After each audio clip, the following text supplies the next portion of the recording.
Okay, shall we start? Actually, master.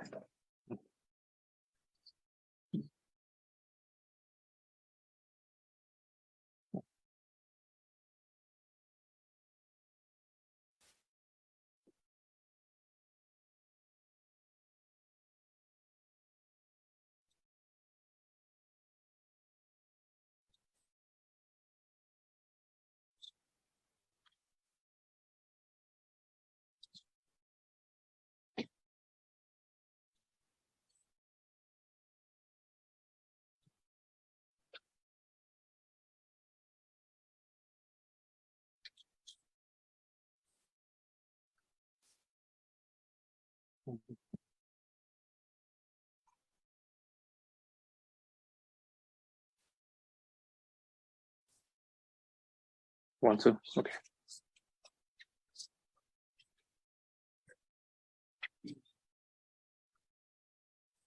Okay, so has everyone created teams for the assignment? Yeah. Okay, good. I'm glad to hear. So and has everyone submitted the forms on Google? Okay, good with the teams. Good. Nice. Did you manage to read the specs of the assignment? If there's any questions, so do email the TAs and they'll help you on that. Okay. Last time, did we stop here on base rule? If I remember correctly, this is where we stopped, right? And we showed an example on the blackboard with base rule. So just to recap, so base rule is such a fundamental rule in machine learning in general, in AI, because it allows us to perform what's called posterior inference. Basically given a prior on a variable. So here, given a prior on X, we can learn a posterior over X given some new observations Y that we have created and taken. Yeah. So for instance, let's say, so I've done some research, quite a lot of research in medical imaging, for example, and the task there is, for example, given a brain image, you have to predict a disease. So whether somebody has Alzheimer's disease or Parkinson's disease, and so on. So for example, your X could be the disease diagnosis, the diagnosis. Does it have Alzheimer's or Parkinson's and so on? So the prior of X would be, what's the overall likelihood of having somebody having Alzheimer's in a population? Maybe less than 5% of people generally have Alzheimer's disease. So for example, so the prior in that case would be something like 0.05, let's say. The uniform prior, that's like the prior probability of somebody having Alzheimer's disease. Given some new observations afterwards, given some Ys, let's say we take some measurements, we take a scan of the brain. Given that new data, we can learn a posterior over the disease diagnosis. So we can then find out that given the new brain scan, then the probability of them having Alzheimer's disease increases from 5% to, let's say, 80%. So that would be an instance of applying Bayes' rule, for example, for this particular problem for disease diagnosis. Okay. This is a kind of example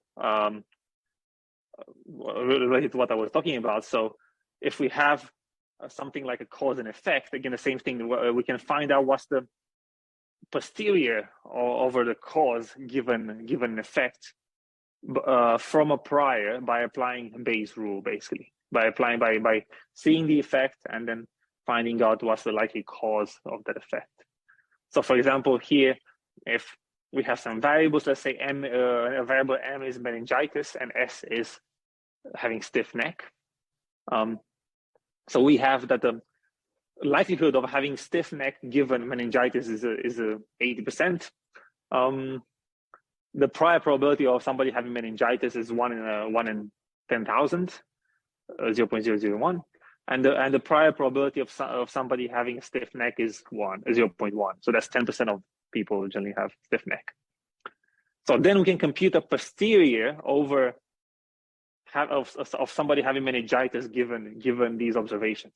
So if we know somebody now has a stiff neck, and we know the prior of people having meningitis, then we can simply apply Bayes' rule, and so that gives us 0.8 times 0.0001 divided by 0.1, so that's 0.0008. So that's now, given this, that's now the posterior probability of somebody having meningitis, given that they have stiff neck. So notice how this increased from 1 in 10,000 to 8 in 10,000. So by 8 times it increased, because of the new observation, because you observed that somebody has a stiff neck, because of that. Okay.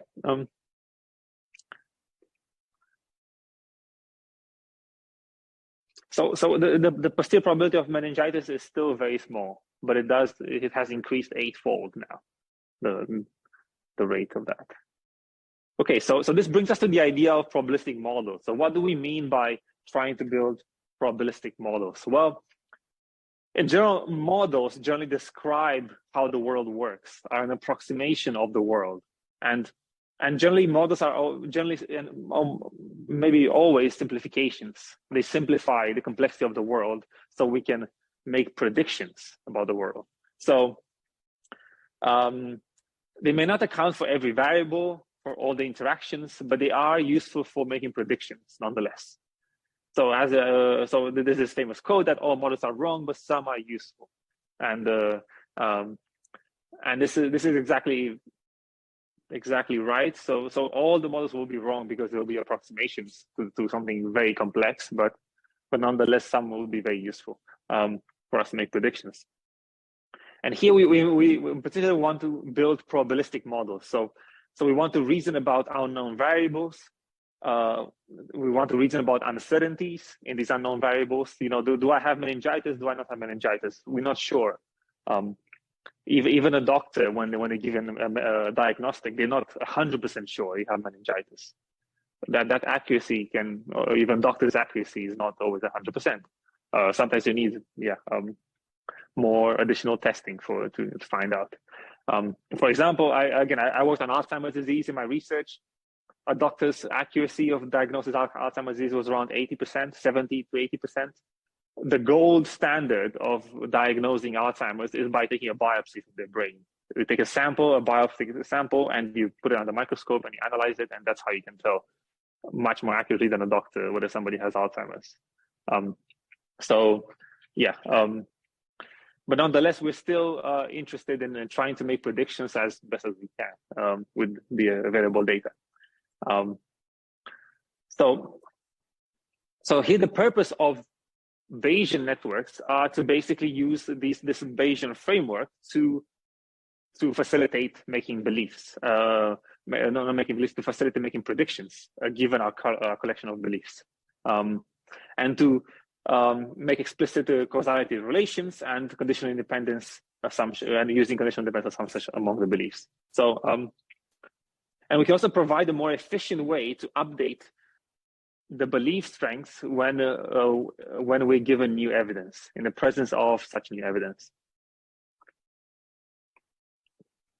So we're going to cover these Bayesian networks today. So sometimes they're also called belief networks, probabilistic networks, causal networks, or graphical models. You'll see any of these terms are roughly interchangeable. We'll talk about networks of variables, random variables, and relations between them. These are really, really powerful things. So let's see. So before we talk about networks, we have to talk about random variables and independence in particular. What do we mean by having independent random variables?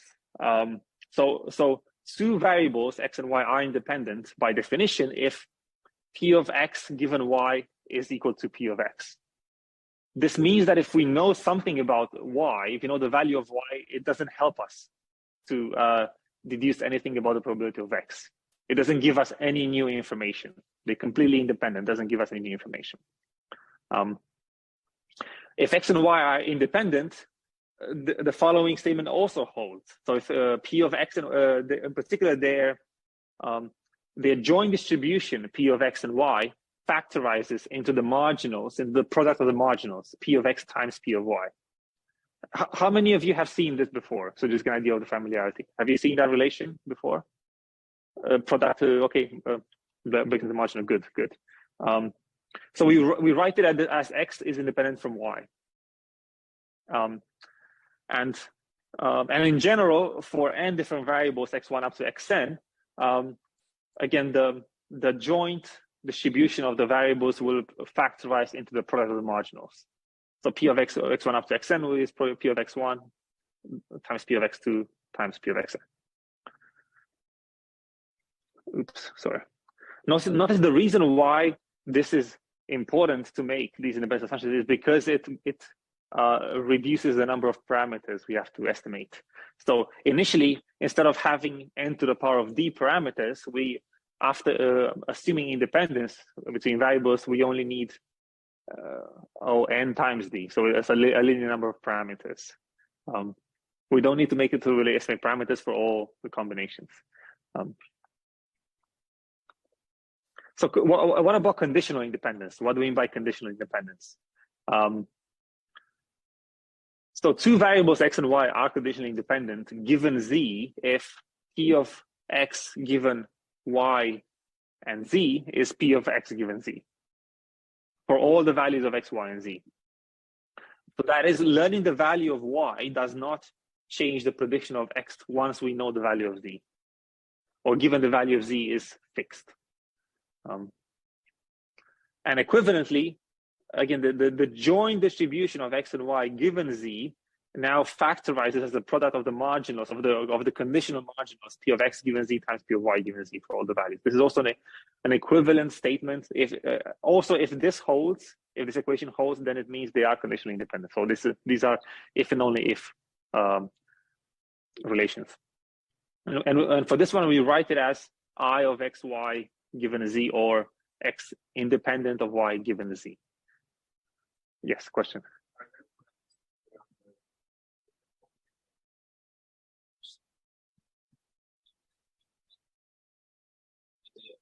Here. Yeah. It's given both y and z. After you have the bar, you use all the variables until the end. Yeah, so that's a good observation. So yeah, so in this case here, for these two, we given both x, y, and z here. This is what this means. Everything after the vertical bar is included in the conditional variable.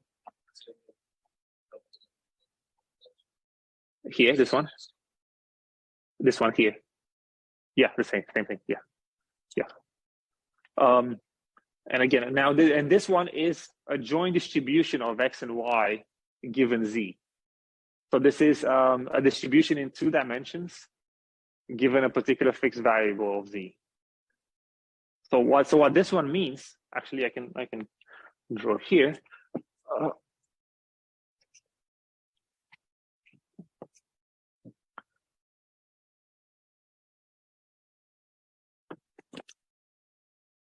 Is that, for example, so we're talking about P of x, y given z. So this one, if we fix z to a value, like let's say z is equal to 1, we will have a table of x versus y, a probability table of that, and then if z equals 2, a different variable, then we have a different table of x and y. So these numbers will change as the conditional variable here changes in value. This will generally be the case. So we're talking about a function that gives us different probability tables as the conditional variable z changes over time. Yeah, does that make sense?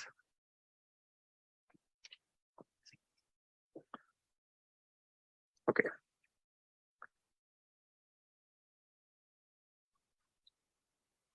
So what about the chain rule now? So how do we apply chain rule in probabilistic tables? So so if we have a joint distribution P of x1, x2 up until xn, we've seen from last lecture that this basically can factorize as P of x1, then P of x2 given x1, P of x3 given x1 and x2, and so on.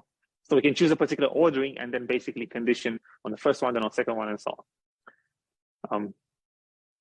So for example, for this one, a P of traffic, rain, and umbrella would be P of, for example, let's say we first sample rain, then we sample traffic given rain, then we sample umbrella given rain and traffic.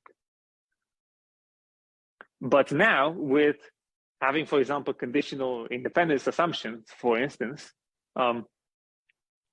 we can get, for example, that the joint of traffic, rain, and umbrella factorizes as this instead, where now in the last term, instead of umbrella being dependent on both rain and traffic, now it's only going to depend on rain.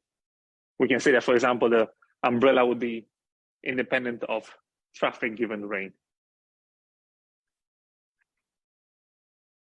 Okay, so it's simplified our last term, this particular independent assumption. This one got simplified.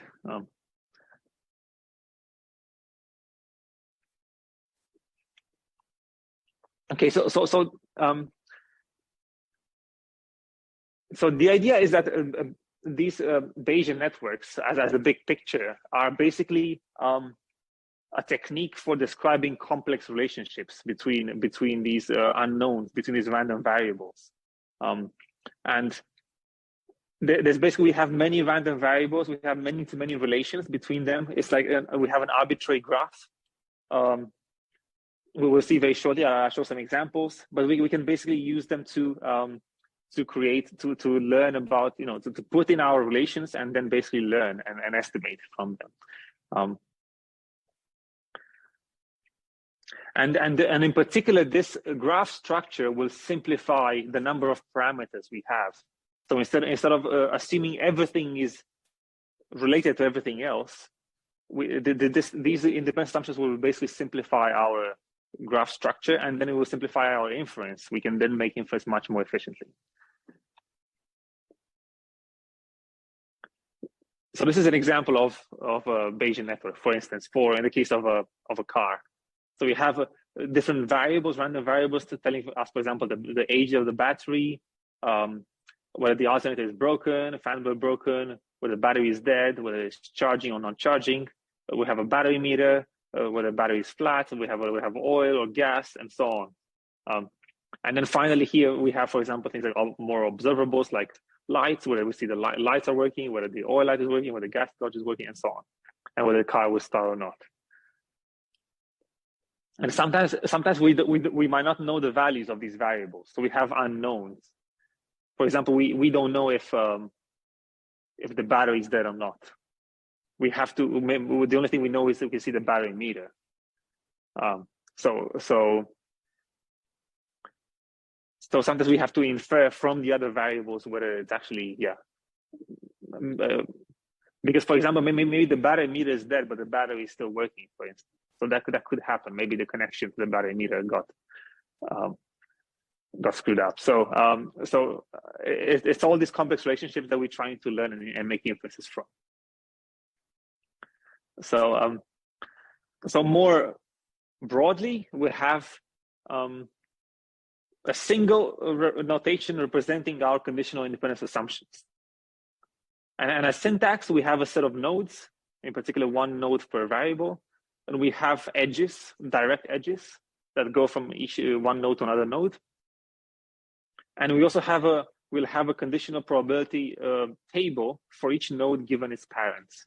For each node xi given the parents of xi, we will have to specify the probability tables for these. These are tables that express all the probabilities in for those particular nodes.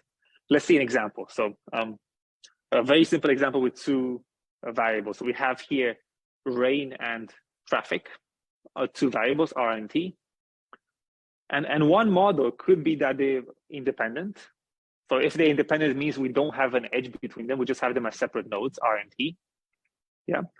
And the second model is that rain causes traffic, for example. So in this case, this is a second model. In the second model, we add an edge. And now we have a model where we have two variables, but also an edge between them.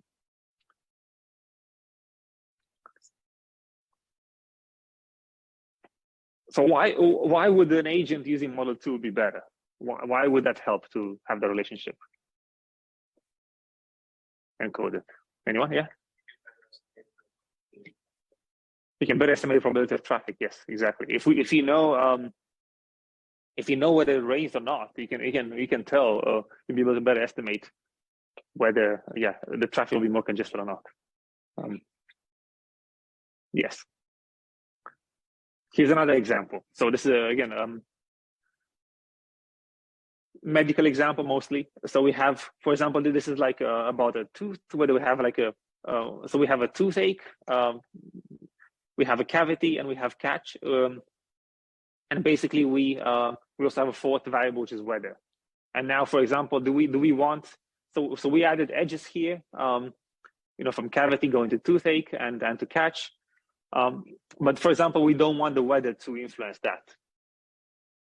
Maybe we know that, for example, whether or not I have a toothache is not influenced by the weather, so we do not add an edge here, going from weather to the toothache. And that means they are independent, that weather is independent of toothache, for instance. Now, some people might be more superstitious and might think that's not the case, but in general, for this particular example, we'll assume independence.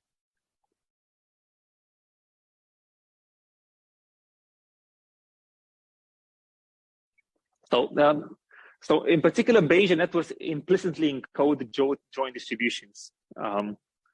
And in particular, the distributions are always in terms like this, they're always in terms of the nodes and the parents of that node. So for each node, we take that distribution of the node given its parents, and we take the product over all the nodes, and that will give us the full joint distribution of all the variables. In general, whenever you deal with, now even as a side note, whenever you'll have to deal with problems about random variables and joint distributions, you always have to have a formula for the joint distribution. So if you know what the joint distribution looks like, that's enough, basically. That you know everything about the problem if you have a way to express it. So let's say if I have two variables, x and y, I need to know the joint distribution, P of x and y, the joint of the two of them. For example, if I only know P of x, or if I only know P of x given y, this won't be enough. Like if I'm just given this, like for let's say even these two things, it's not enough to know everything about the problem. Because here, what I'm missing in particular, so I know the prior over x, I have a condition of x given y, but I don't have P of y. So if I would have P of y and plus this one, then I would know everything from these two. You need to know the joint distribution over all the variables. If you know that, then you're good in general.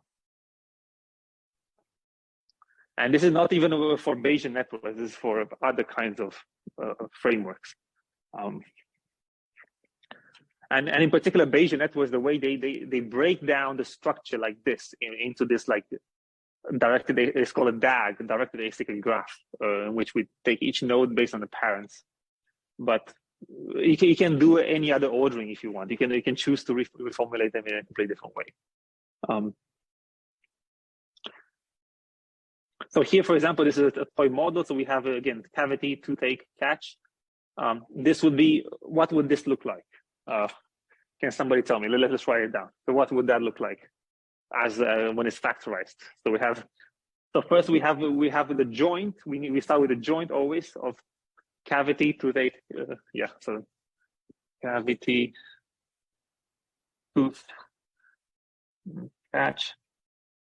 What does it break down into? Somebody.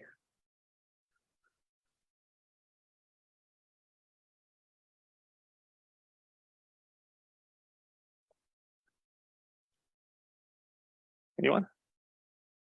Yeah.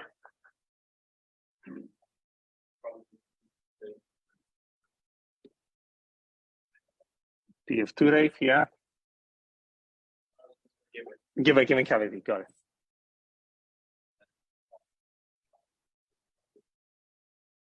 PF catch given cavity.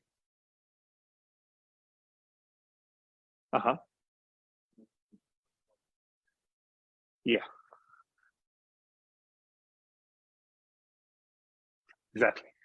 Exactly.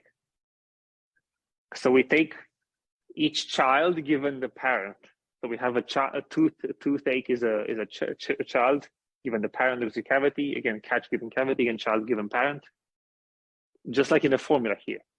Just like in this formula, this is what this formula means on the table. And then we take a product over all three distributions. 1, 2, 3. So we take the product over those. And that's our full joint distribution. And in particular, and we need to take for the very root node that doesn't have a parent, we need to take the prior over that. Or we can have several root nodes in the graph. Actually, we can have multiple node. Any node that doesn't have any parents would be a potential root node, and then we take just the priors over those. So this will be called the prior, and these we'll generally call them likelihoods. Likelihoods in a Bayesian network. Okay.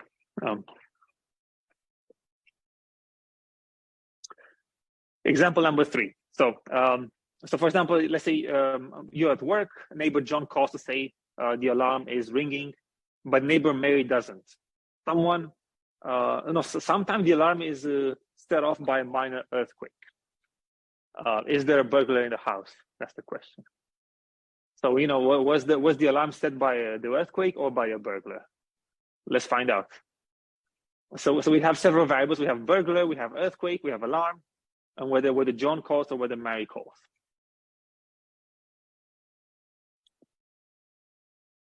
And we can build a network that reflects some knowledge about the problem, like some kind of knowledge, causal knowledge that we already have. For example, we want to encode, for example, that the burglar can set off the alarm, an earthquake can set off the alarm, and that the alarm can cause Mary or John to call. So this is how it would look like, for instance. So this is the alarm node. It can be caused by a burglary or by an earthquake. These could both be causes to it. The causes will generally be the parents going into that node.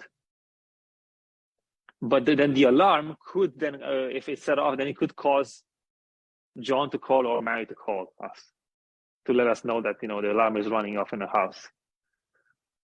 So this is our simple Bayesian network. And the nodes are random variables. And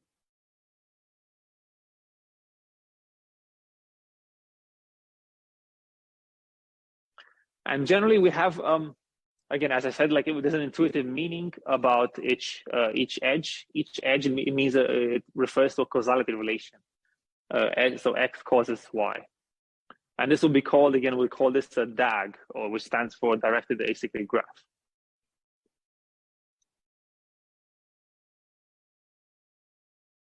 So causes and go into effects.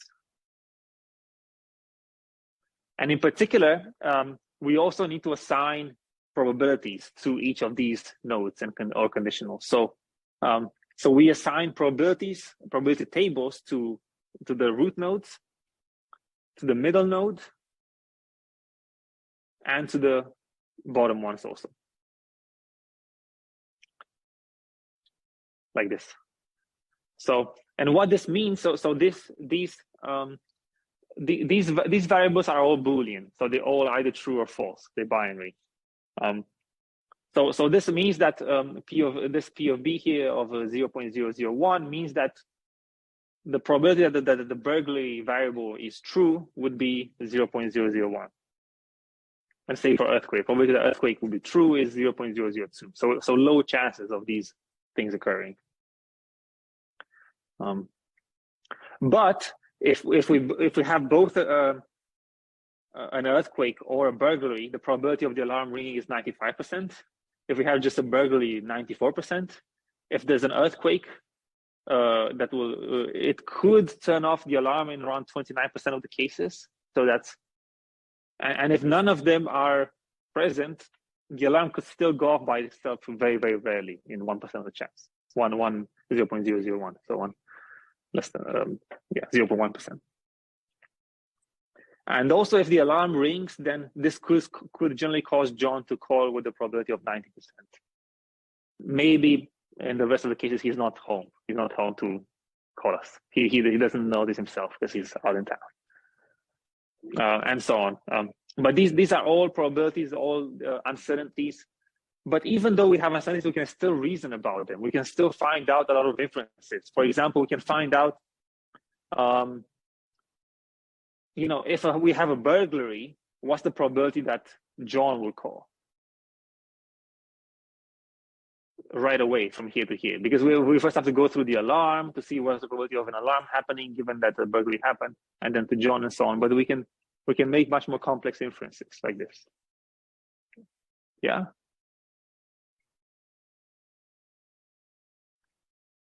So again, this is again the same formula. So the probability of the joint. So the reason why we need these tables is because these are what encodes these conditional variables that we had in the formula. So P of each node given the parents are exactly given by these tables. These are the probabilities. So the probability tables for all the possibilities we know what likelihood to give.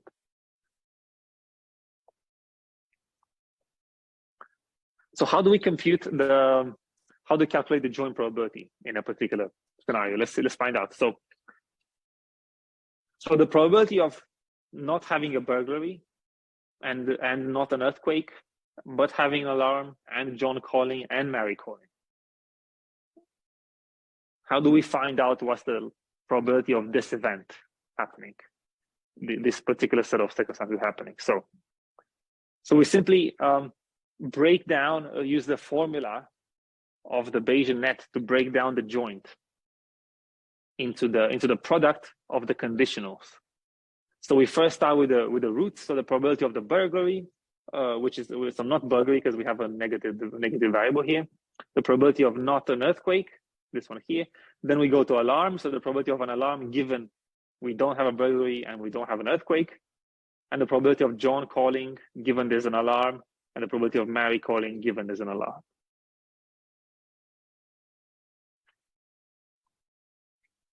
And this is equal to, and we take each number from the probability tables for each of these values. So this is a 0.999 because not B here is 1 minus this one, 1 minus 0.001, so that's how it came up, and so on, and we multiply, this is 0.998 because it's 1 minus this one, and so on.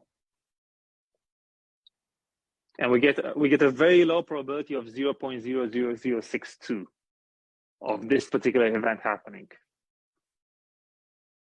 Yeah.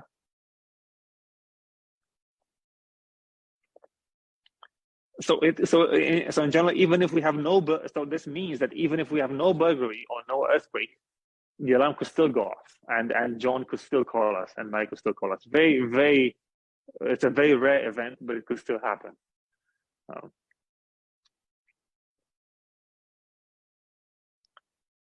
So this brings us to the question, so what does the Bayesian net encode formally? So in particular, the key thing is that it encodes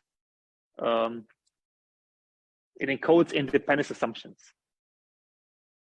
So basically, we don't have an all versus all relationships here. We don't have every variable affecting each other, everything else. So we have a lot of independence assumptions, and it also encodes the probabilities themselves in the conditionals. So that's what in general, what it encodes.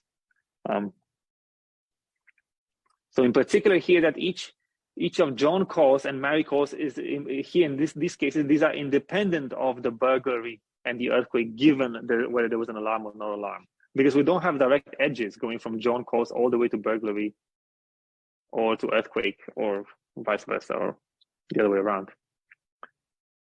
They all go via the alarm node. So if the alarm node is known, and if it is conditioned on it, we can say they're conditionally independent. If we know there's an alarm, we don't, the others won't influence each other. So John does not directly actually observe any burglaries or any earthquakes. This is what another way to understand it. This is what it encodes. Also, John, whether John calls or Mary calls, they won't influence each other. Those are if we know there's an alarm, conditionally, if there's an alarm, those are completely dependent events afterwards. So whether John would call or Mary would call.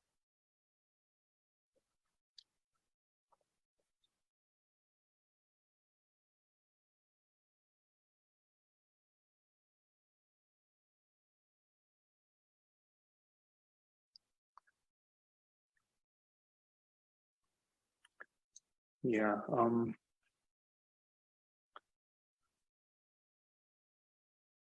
Skip the slide. I've already said these things. So basically, the source nodes are the causes. The children are the effects. We've already covered this.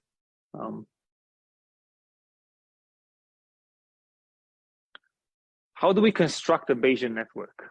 So the key idea is that we select an ordering of the variables in which we're going to form those conditionals. And then so x1 up to x2 up to xn, and then for each j from 1 to n, we simply add the node xj to the network. We connect it to the parents. So xj to the parents of xj, and then we define a conditional probability table for xj. Let's see. So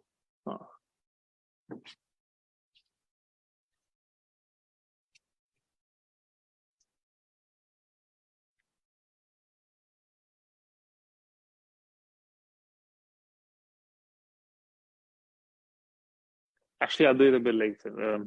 Yeah, because I had some. Yeah, because we have an example here actually. So in this example, so suppose we have the same problem as before, but now we choose a different ordering. For example, let's say we choose this ordering that Mary calls, Jane calls, alarm, burglar, earthquake. We add them in this particular order. So then let's say we add Mary calls first, and there's no parents. So the node has no parents. Then we add John calls. And basically, if Mary calls, then the alarm probably went off, which makes it more likely that John calls. So we add an edge, basically, between Mary calls and John calls. And then we add a new node, the alarm, the third node, the alarm. So clearly, if both call, it's more likely that the alarm has gone off than if just one of them or neither calls. So we need both Mary calls and John calls as parents. Therefore, we add two arrows from Mary calls and John calls to the alarm. And then we add the new node, the burglary, and the same thing. If we know the alarm state, then calls from John or Mary do not add much information. So then we need to add only the alarm as a parent. So we add an edge from alarm to burglary. And then we add the final node, the earthquake, and the same thing. If the alarm is on, it is more likely that there was an earthquake. But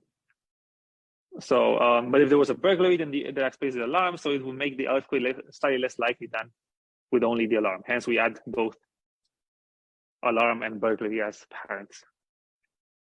And now the key thing now, because we chose this different ordering, now we end up with a different graph structure, different Bayesian network. Now we don't have the earthquake and the burglary on the top as root nodes. Now we have Mary calls and John calls. And notice how we have 2 more edges now. We also have these ones across. Initially, we only had just 4 going into the middle. And in particular, now we've actually sort of chosen a different ordering, but it doesn't really follow the causality of the real world anymore, because what the John calls or Mary calls, that doesn't cause the earthquake or the alarm to happen. So those two nodes, Mary calls or John calls, do not cause the alarm to go off. It's the earthquakes and the burglary who cause it. So we've sort of like broken the causality structure of the real world, and generally when this happens, we can still, the mathematics will still work out. Actually, you can still do Bayesian inference, and it will still work out just as fine. It's just sometimes you will need more edges. Notice how we got 2 more edges here. We end up with additional relationships that we didn't have before, and we now have to model. So in particular, this is what it means here, but the network is less compact. Basically, now it has more information that we need to make the inferences. So we have, instead of 10, and now we have 13 parameters that we need to estimate, because we added these 2 extra edges. That's why.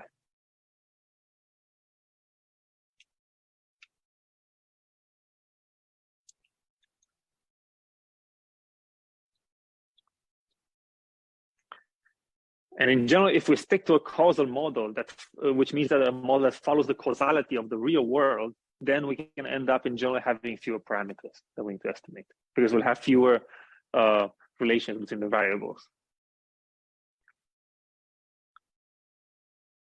So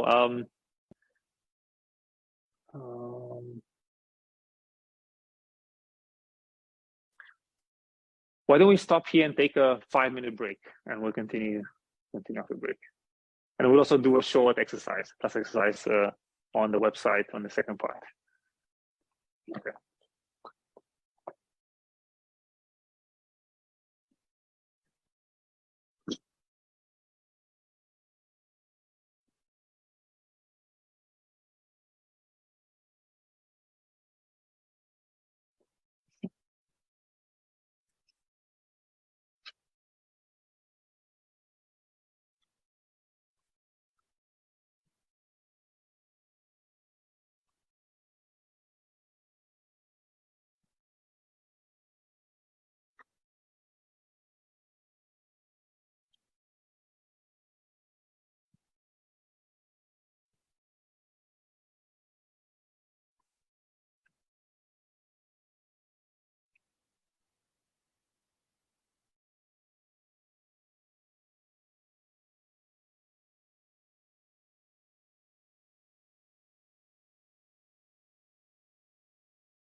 No. Lost. Yeah. Tell me, ask me. So back all the way. Yeah. That's how lost I am. It's okay. It's okay. So what are we doing right now? Sorry, actually, I went. So what does this mean? Yeah, so it means that. Are we just calculating the probability of all these things happening? And then, like, what's the goal that we're trying to? Yeah, so this is the probability of having a burglary, very small, 1 in 1,000, probability of an earthquake, 2 in 1,000, and so on. This is the probability, this is the conditional probability of observing an alarm, given that you had a burglary and an earthquake. So they both are true. So that's what it's calling me? This type, this divider. This separates the variables, these variables on the left hand side, from the conditional, what they condition on. It means that A is conditioned on B and E. This is what this means. So this is done. This is this will happen based off of only these two for right now. Yeah, yeah, exactly. It means that alarm only depends on burglary and earthquake. So B and E. So when you multiply this by this, do you get No. This is if you know that there's a burglary and an earthquake, then you know that the probability of an alarm is 95%. These are both, if you know there was no burglary and no earthquake, then the probability of an alarm would be 1 in 1,000. This is what it means. Is there a formula that you already like? No formula. Just a. I mean, what's the formula and how do you get this? Yeah. How do you get those from? Like data. Imagine you have like a lot of data from like many alarms that happened, like historical data, let's say. Imagine like you do data mining. Oh, I forgot to do that. So we have the quizzes marked for quiz 1. So do come and pick them up. So why don't you distribute them in the class? Yeah, take them all. Yeah, take them and distribute them. Yeah. So do also one thing. Do yeah.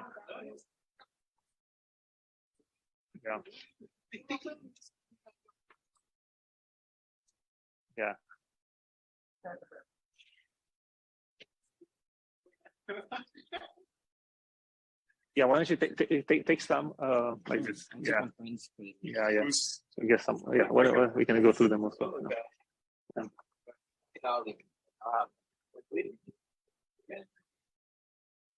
Yeah. Well, yeah.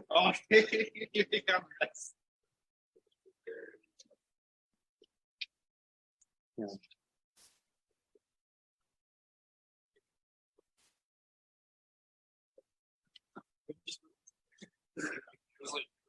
Is it hard? Is it? It was more like 7. So I kind of get how this work out, but it just doesn't like make sense. And they also go like really big.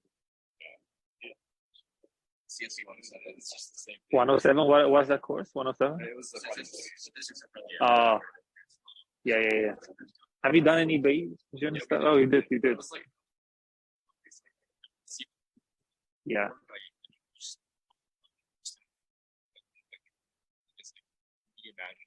Yeah. It takes a while. It's yeah. I know. I can sympathize. It took me three courses to understand this back when I was an undergrad. So yeah. It's diagram kind of helps there. Yeah. So all the values up there are given, right? They're not calculated. From these values, you can extract other things. Yeah. So you don't know anything. You don't any variable for certain. You don't know anything. Everything is probabilities. You know the probability of a burglary is 1 in 1,000, and so on. But but then you can still make but for example, if you do observe a burglary, then if you observe, it means that if you can actually measure a variable and find out, if there was a burglary, so like given that there was a burglary, you can but you can basically and the middle one means like an alarm. When you have A given B and E, it means that the alarm, the probability the alarm goes off given all 4 cases, whether there's a burglar and an earthquake, or no burglar but an earthquake, and so on. So that means in all the cases, and it allows you to basically reason about uncertainty in a very powerful way like this, because you can kind of if you observe one variable like the burglary, it can impact the whole graph afterwards. And it can basically, the posterior would be that, the probability that John will call would increase or decrease basically by that. Everything else changes afterwards if you observe even one variable in a particular systematic way. Yeah.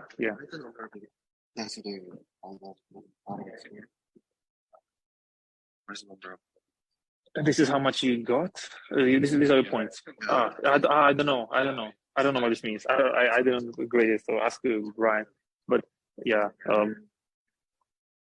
I wouldn't worry too much. I wouldn't worry too much about it, because I know also he has very limited bandwidth. But that's for sure, because these were higher than the origin course. Yeah. Yeah, I don't know. Yeah, So Brian? Brian Rodriguez. Yeah.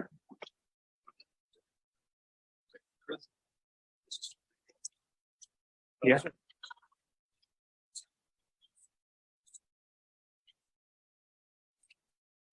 Oh, maybe email Brian. Email Brian. He's gonna add it. Yeah. Oh, oops. Sorry. Yeah. No. Yeah.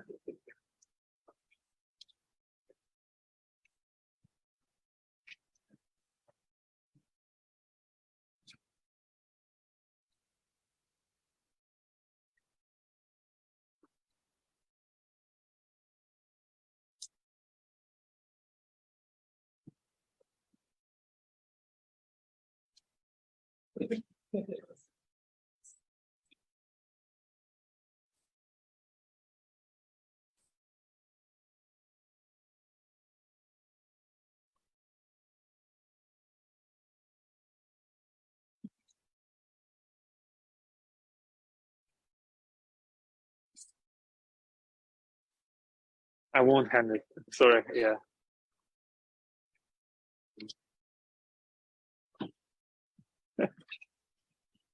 Yeah, you can keep them. Yeah. Yeah.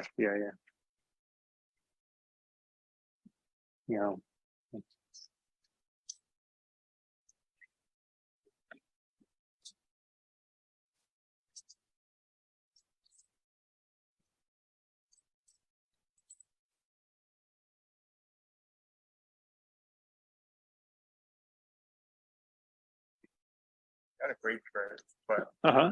actual I don't know.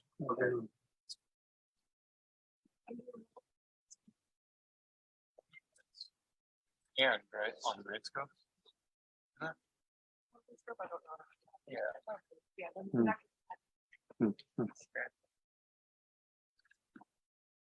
You cannot find yours? Oops.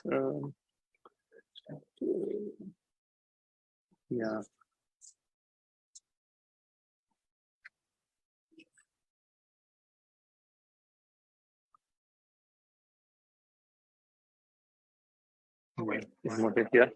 Good. There's more quizzes here in case you haven't found it.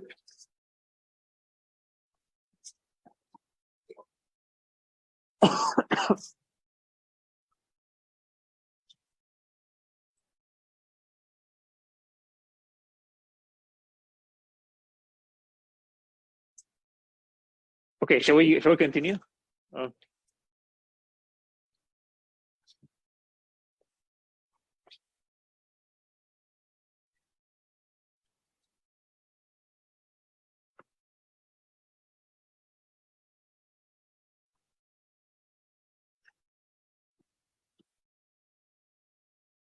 What? Yeah, we're gonna do one of those. Yeah. So not right now, in a bit. So does it make sense to everyone? Because I heard a bit of feedback from some of you actually in just now in the break. So does it make sense why we're doing this and what it means, even more like intuitively? Does it make sense to everyone, at least intuitively, what it means, what this network means, and what we have probabilities for each of those events happening? Now, does it make sense what it's useful for? Once we have this, what can we do with this? Yeah. If you're only given some other values, you can make it. Yes. Like imagine right now we don't know anything. Like we don't know the value of any variables. Now imagine if we find out one variable, like the burglary. This can change the probabilities of all the other variables in the graph. If we know that a burglary has happened, we can find out. This will change the probability of an alarm. Oh, now the alarm is much more likely to have gone off. John or calling or my calling gets much higher, probability. Like those, so it changes. Observing a variable changes the probabilities of all the other ones. We can also observe two variables, not just one. We can observe any two or three or any combination of variables that we want. We can, for example, observe there was a burglary and Mary called. And based on that, we can find out, could there have been also an earthquake at the same time? Maybe there was an earthquake that happened at the same time as the burglary, right? So any of these, so basically we can measure any variables, and that will change the probabilities of everything else in the network. That's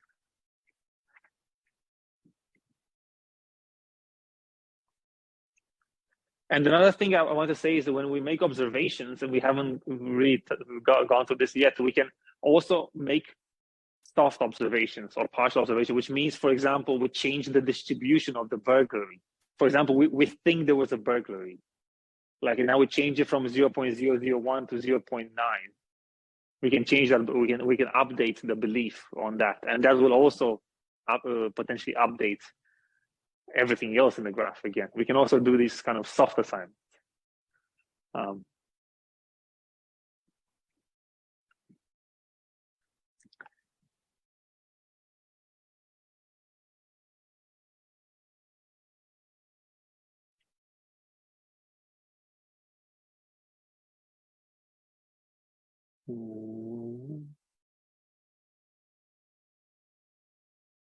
Yeah.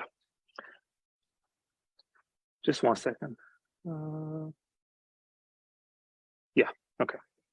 So a key idea here that we have is called compactness, we were saying how if we follow the causality structure of the world, we can basically have a more compact network. We have fewer parameters, fewer relations to model.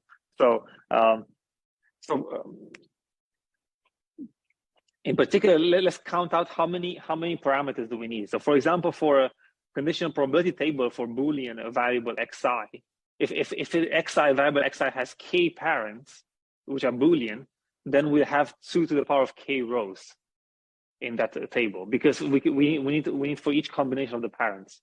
If parent 1 was false, parent 2 was true, and so on. For all the combinations we need a probability. So that means 2 to the power of k rows. Each row requires 1 number for p, which is the probability of that being true, because the xi is still a Boolean. If each variable has no more than k parents, the complete network requires n to the times 2 to the power of k, because we have n nodes and each node has to do k entries, so that's how many numbers we need in total. So that means it grows linearly with n versus 2 to the power of n for the full distribution. If we had all versus all relationships, if a variable depended on everything else, then it would have required 2 to the power of n. So with this structure now, we have a linear increase, not an exponential one in the number of, For example, for the burglary net, now we have 10 parameters, but if we had an all versus all relations, we would have required 31 parameters in total. And for example, now let's take if we have a Bayesian network with n equals 30 nodes, so not 5, but 30 nodes, 30 variables, each with 5 parents, let's say k equals 5, a Bayesian network would require 960 numbers, the next 960 parameters, but the full joint distribution would require over 1 billion if we had an all versus all relations. Yes. Because in that case, in the worst case, 2 to the n, so that's our structure. This is the alarm. We have our graph here. In the worst case of all versus all, it means you have, for example, for a node like this, you have all the edges from all the other nodes coming in, like this and this and that. No, because here you would need to have p of xi given the parents of xi. So this becomes p of John calls given all the parents. So you have 4 parents now. You have Mary, you have alarm, you have earthquake, and you have burglary, right? Yeah. But each of them can take a true or false value. So basically, you would need an entry, for example, for So you would need a number, P of J, given Mary equals true, alarm equals true, earthquake equals true, burglary equals true. That's one number. And then for a new entry, then we change M to false here, this one. Mary was false and everything stays true. So you get 2 times 2 times 2 times 2, so 2 to the 4. It's a lot of parameters you need. So for each combination of the parents, you need a number, a probability number. So that's why it increases. So if you have an all versus all, you'll need 2 to the power of n minus 1, so 2 to the power of n. So it's exponential.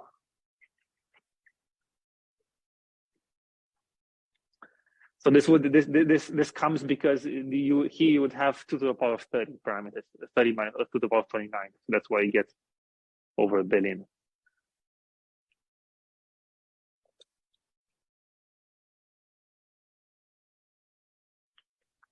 So if we set E to be the what we call the evidence variables, which are the ones that are observed, for example, so John calls and Mary calls. So this is what we're going to call the evidence variables, and the query variable X would be, for example, the burglary, for which we would like to know a posterior probability. If we want to find out if there was a burglary or not, that's, for example, could be our target.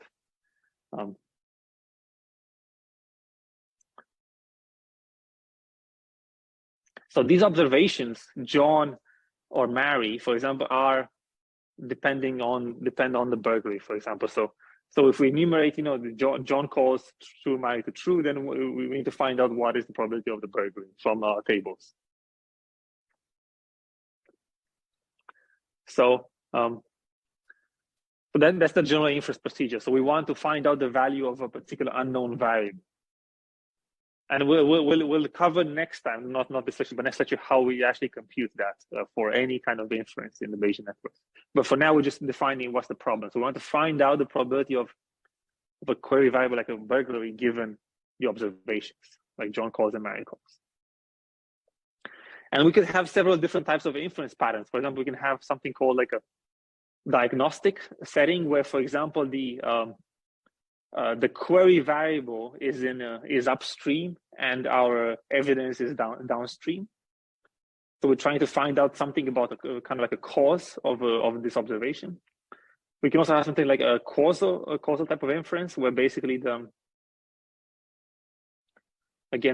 query now the query is downstream, but the evidence was upstream in this case.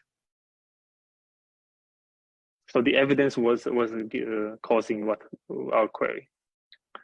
We have something called intercausal, where basically both the query and the evidence are upstream, basically, and there's sort of like an indirect relationship via the alarm node.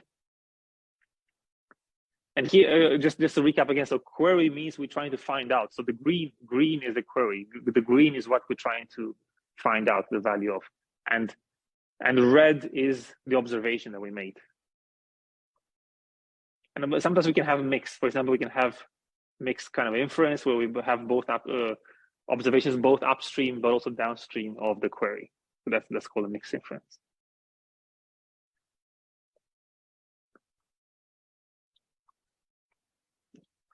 So basic use of a Bayesian network: given new observations, compute the new strengths of some of all the beliefs. That's one basic use.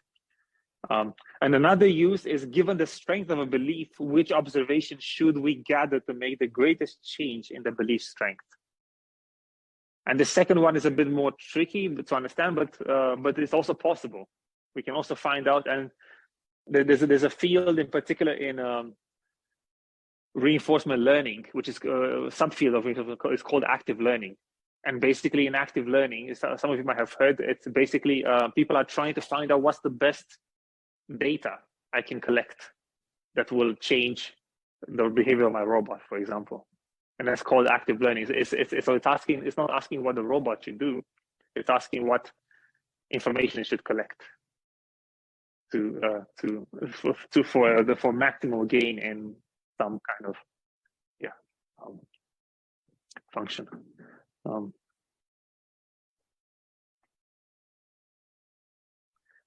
So in particular, we make use of these conditional independence relations between the nodes.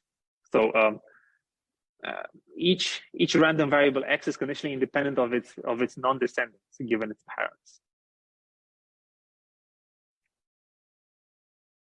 And there's something, well, there's a concept that is called the Markov blanket, which says that in one of these Bayesian networks, the variable will only depend on what's called the Markov blanket. It's basically the node, the parents, and also the parents of any direct children, basically, something. But I don't think we'll manage to get into too much detail on that in this course. But let me explain here. So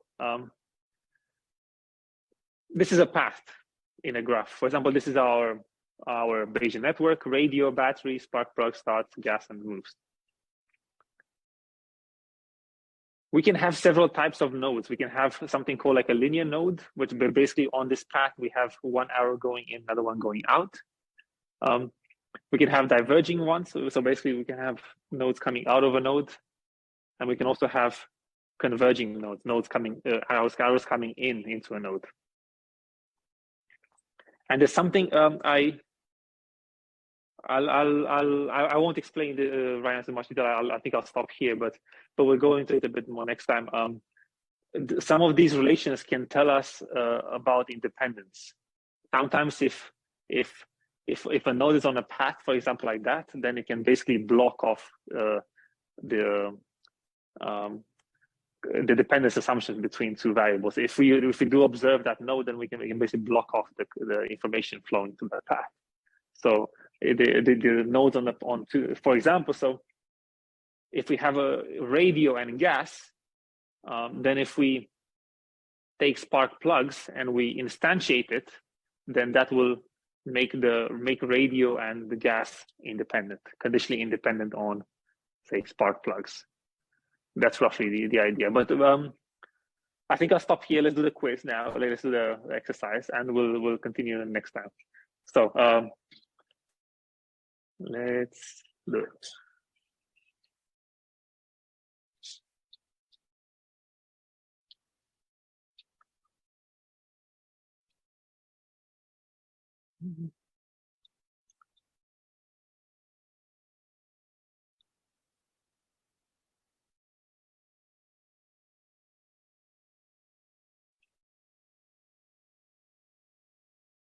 Okay, so join myquiz.com and enter this code 081896.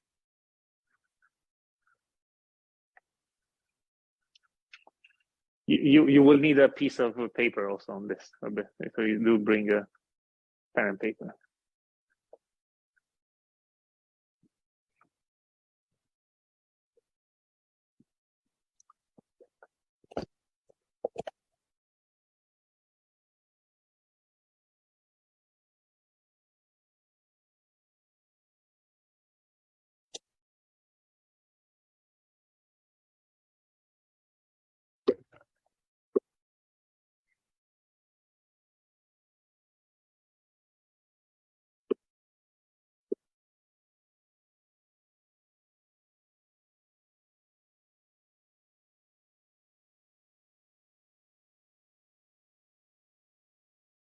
Okay, are we still waiting for anyone?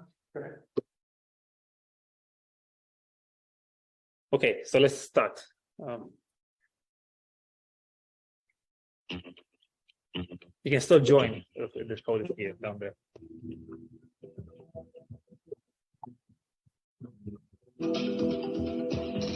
In base rule, what is a useful way to rewrite the normalization constant?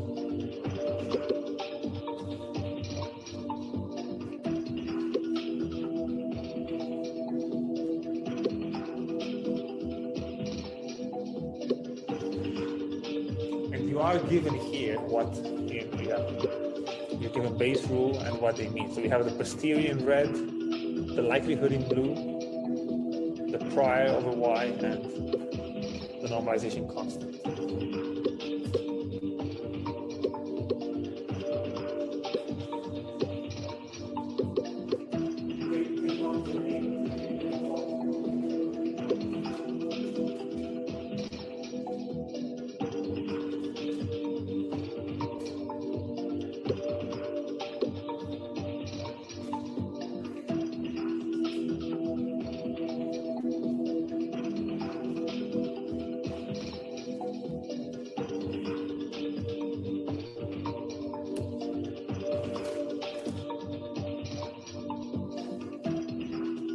Okay, I'll stop it here. We won't go to the end.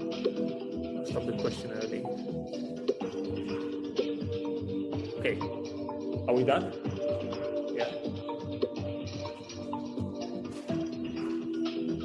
Yes. Let's see.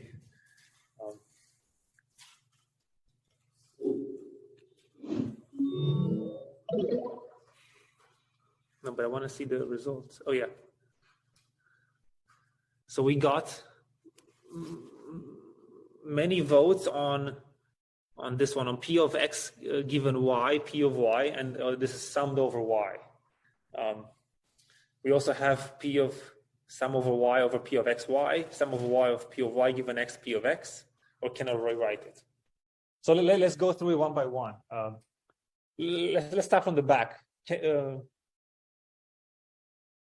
we not rewrite it due to interpretability? Anyone? So we can still rewrite it mathematically. We can still rewrite that term, even though it's intractable.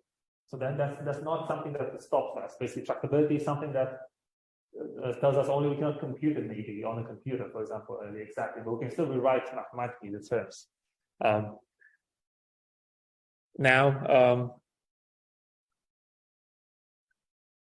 What if we write it like this, P of X, Y, sum over Y? Is that useful? It is true, it still gives us P of X, but it's not, it's not of direct use to have the joint formula there, you have P of X, Y.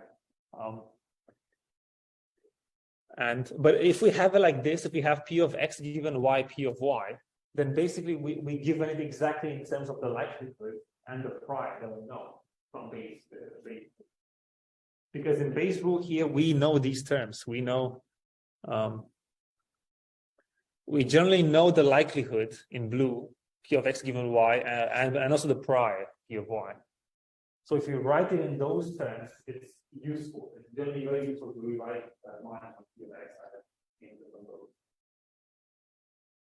Okay. Any questions on this? Okay, let's see. Next one.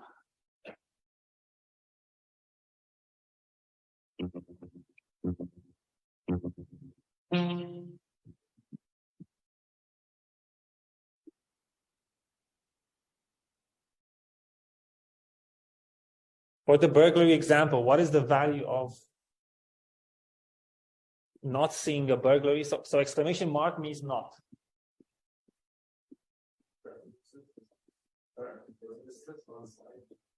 What? Oh, it wasn't a slide, but it was a bit before.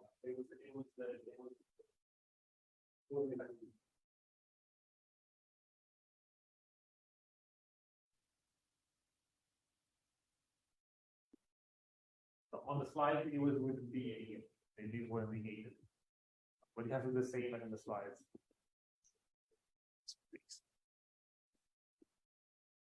Oh wait, let me add some more time.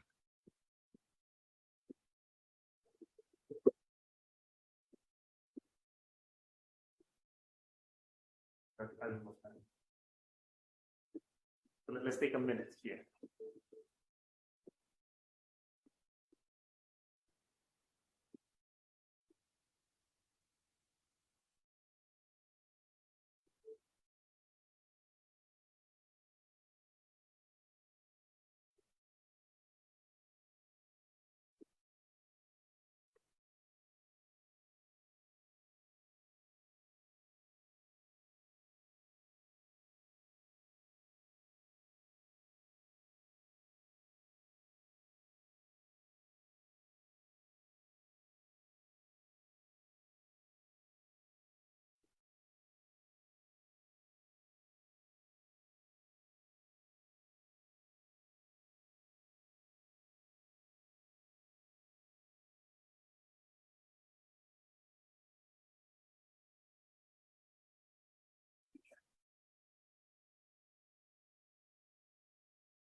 Then okay. We want that.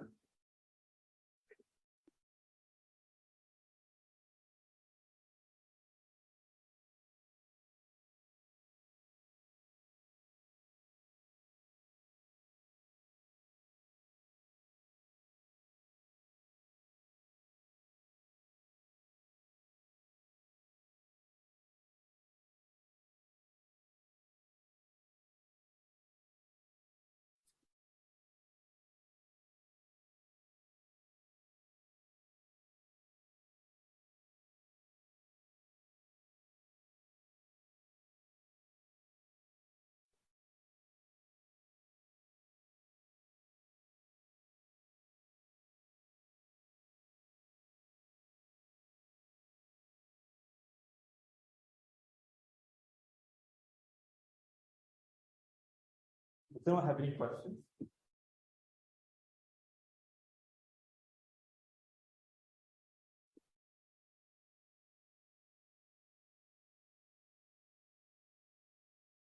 Okay, let's see the answers.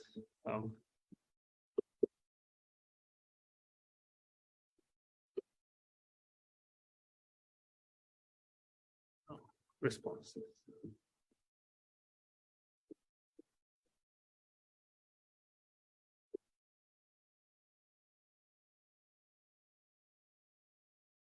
Yeah.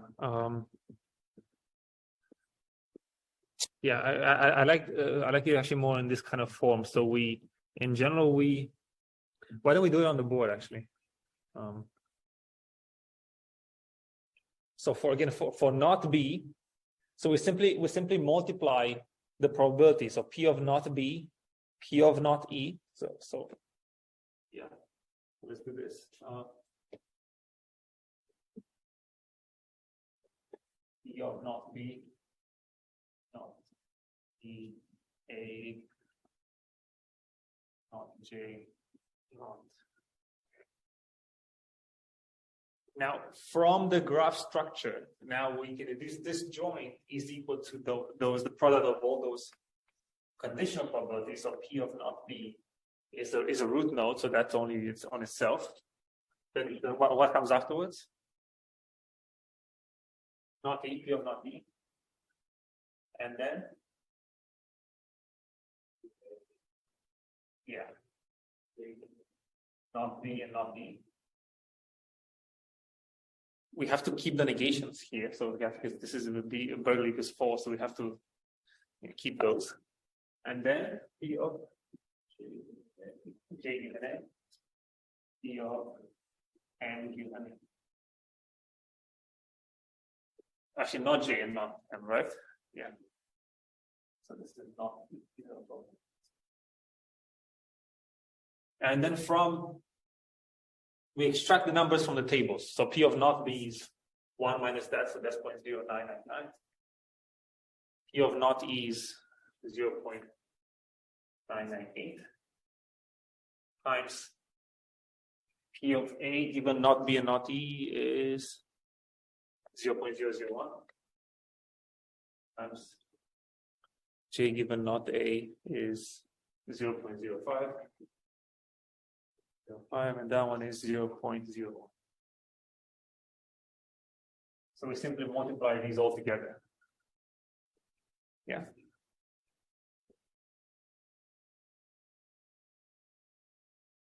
Does it make sense? Any questions? Yeah. So I guess I don't understand the negation of on a variable. Like why is it just take the probability with the one on the inverse of that? Like I guess my assumption was with negation of John, you still get the one is true, but then just taking that value. If that makes sense. Oh my God! Yes, you're right. That was a mistake. Thank you. Yeah. Yeah. No. So you take alarm is true, right? You have to extract the true one here. So alarm is so this is the value of the alarm. So it has to be in the true state. So we take the 0.90. But then if we negate John, that means we take 1 minus 0.90, which is 0.10. Yes. So this is. 0.10. Yeah. Because it's 1 minus 0.90 here. And this is not m given a. So P of m given a equals true. So that's 0.70. 1 minus 0.70 is 0.30. Are these correct here? Yeah. Okay. Yeah, thank you. Thank you for that. Thank you very much. Any other questions?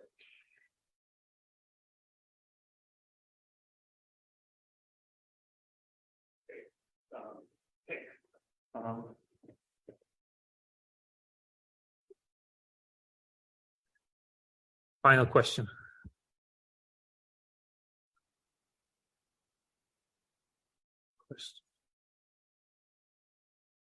Okay.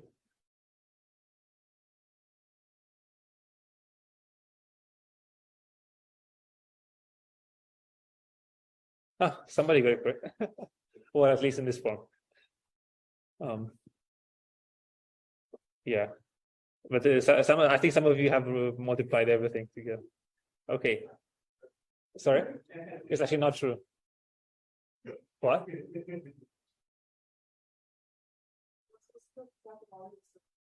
Yeah. So that was, well, this is correct. Yeah. These last ones are wrong. Yeah. Okay. Yeah, I'll fix that in the quiz. I wrote those before. Yeah, before starting. So. Final question. Okay, let's start.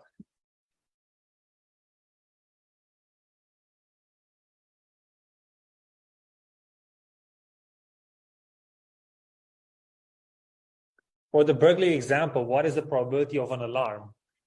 Now.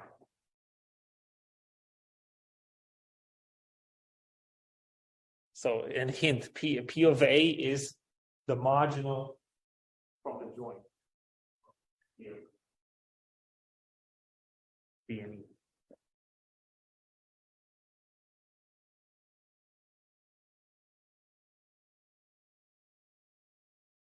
It's a bit of a harder question. We'll get back to this also next time, but let's see.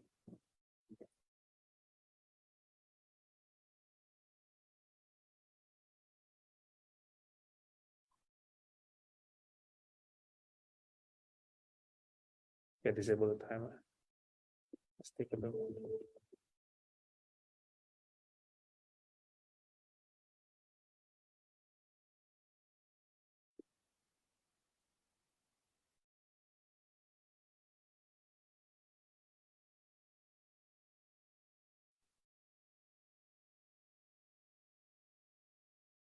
And then you're going to think after this game, you have to also rewrite that joint for one game.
I see someone else is coming.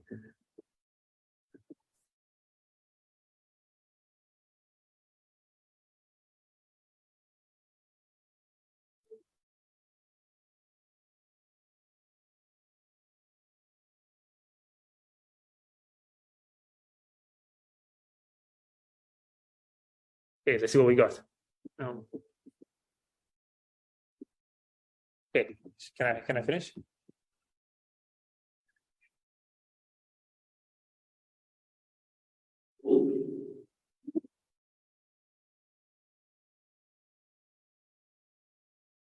You know, this could actually show your name, but I decided to anonymize them, so basically you don't. Yeah, but okay. Let's see the responses.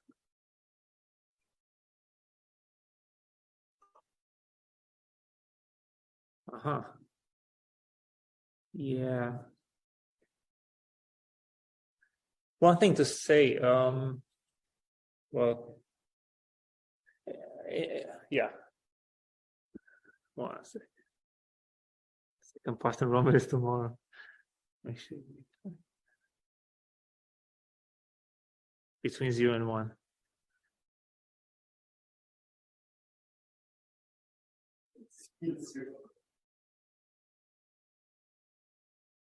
Okay. So how are we meant to solve it? So you were given this in the hint of the problem. So we have the probability. This is what we had to calculate: the probability of an alarm, P of A, and we can get P of A by taking P of A, comma B, comma E, this structure, and marginalizing over B and E. So you do the marginalization over B and E, which means they cancel out, and you get just P of A. So you write it like that, and then you write this as that. You use the graph structure because we know that that P of alarm, burglary, and earthquake. So we know that alarm only depends on burglary and earthquake, and the other two are basically by themselves, their root nodes. So we can break it down like this from the Bayesian network structure. Does this step make sense to everyone? So we go from here to here. We simply use the graph, the graphical structure that we're given. This is what we were saying all the time, that P of X given the parent of X. This is what there was, and then there was a product over I. We take each X I. So that was over all the nodes. This is what this means. And then we have the sum of the marginalization. Now, we simply write out what this means. So this means this can be either true or false, both of them. So we have 4 possible terms. So we have P of B equals true, P of E equals true, P of A given B equals true, E equals true, like that. And then we do it for true and false. Now it's a plus because we have a summation. Now for B is true and E is false. P of, but there was a burglary, but now there was no earthquake. E is false. This is F here. That's P of alarm given B is true and E is false. Plus the other 2 combinations.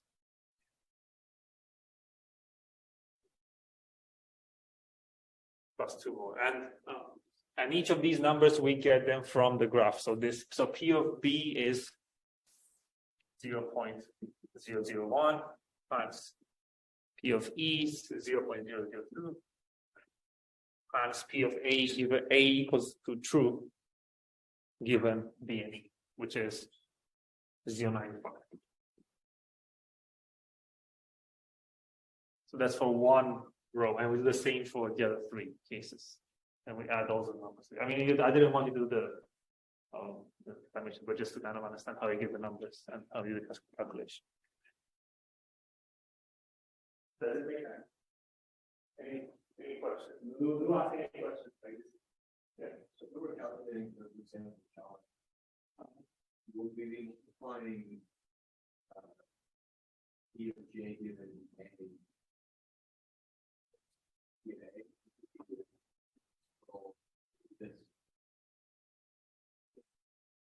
How do we do it with John? How would we ask for John? How would you have done it? So here's how you do it. So you have P of J, P of John. You write it in terms of the rest of the variables so that you can break it down. So you need P of John, you need also the alarm. But for the alarm, you also need burglary and earthquake, right? So we also need to add burglary and earthquake here.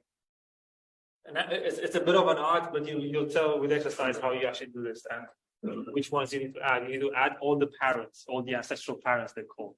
And then when you do this, you have to marginalize. So you have to sum over all the remaining ones, over A, B, and E, basically, to get P of John. To just get a margin over John. And from this, and now we use the graph structure to basically break this joint into this conditional. So we have the sum over A, B, E of P of what? Anyone? What do I write here? What is J given A? Yeah. And then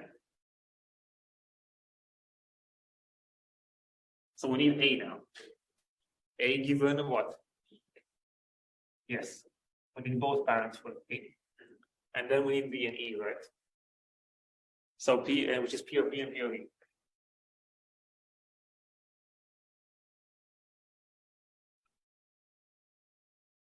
And this is exactly what we will do next lesson in the education for in general. But this is exactly how it is. We'll cover that next. Yeah. Yes, I'm not going to say no, yeah, I'm not going to say including today.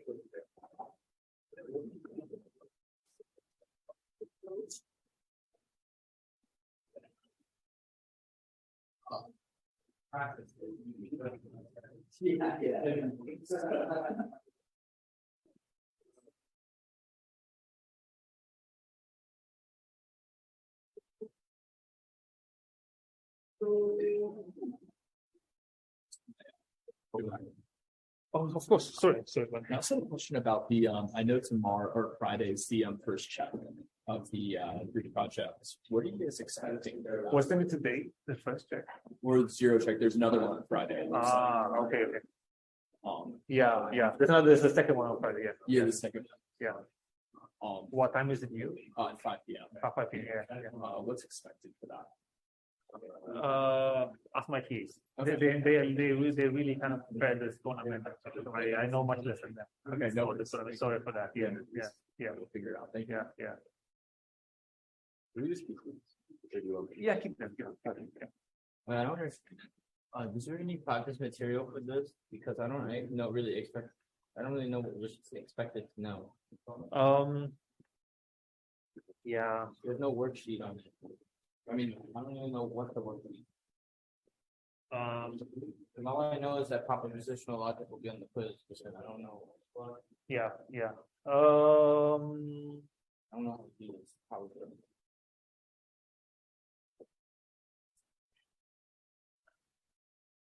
Let me look into it. I have a look at if I do the final worksheet. Let me look at the final two worksheets to see what exercises they have over there on base. And I'll get back to you. Yeah, and I'll look if we have any more. But I would say to try to do those, to start with those for base. Look at the worksheet and do the questions on. Okay. Welcome.